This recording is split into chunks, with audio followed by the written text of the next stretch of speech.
Officially, tapos na ang National Women's Month. Pero para sa mga nagsusulong ng pagkapantay-pantay, walang buwang pinipili ang kilusang kababaihan. Sa programang So to Speak, ibinahagi ni Sister Mary John Manansan ang isang mahalagang paalala. Ang kababaihan ay hindi lamang bahagi ng kasaysayan, kundi kalahati nito. Kalahati ng kasaysayan ay nabura.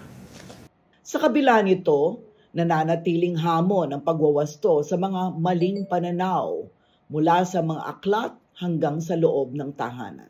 Yung sexist language, puro he ng he. Dapat he and she. They.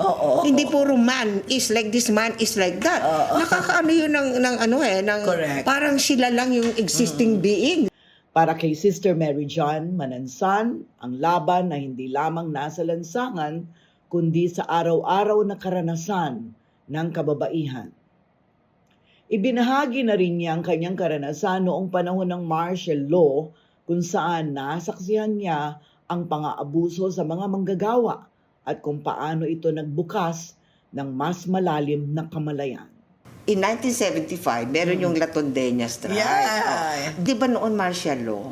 Meron parang isang madre na tumawag sa akin. 11 o'clock. Sister Mary John, sabi niya, alam mo, baka lulusubin ng sumama ka sa amin kasi para ma-prevent natin yun. You know, at that point, sabi ko, hindi pwede to. I really have to do something.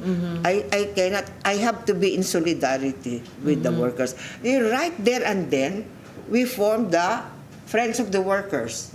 Kalaunan, napagtanto niya na ang laban ay hindi lamang laban ng uri, kundi laban din sa hindi pagkakapantay-pantay ng kasarian.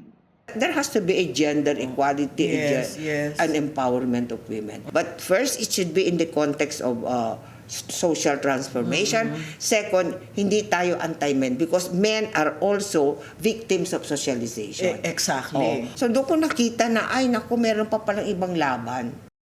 Nilinaw din niya ang feminismo ay hindi laban sa kalalakihan, kundi laban sa hindi pagkapantay-pantay. Dapat may respetuhan. Nagre-respeto ang isa sa isa. No? Hindi yung nagdodomina ang isa sa isa. Whether lalaki or babae. Correct. I am not in favor of dominating anybody. Sa huli, ang panawagan, ipagpatuloy ang pag-uusap, hindi lamang tuwing buwan ng Marso, kundi sa bawat araw, sa bawat tahanan, at sa bawat institusyon. Dahil ang kasaysayan, hindi dapat kalahati lamang ang kinukwento. Ako si Sonia P. Soto para sa CLTV 36 News.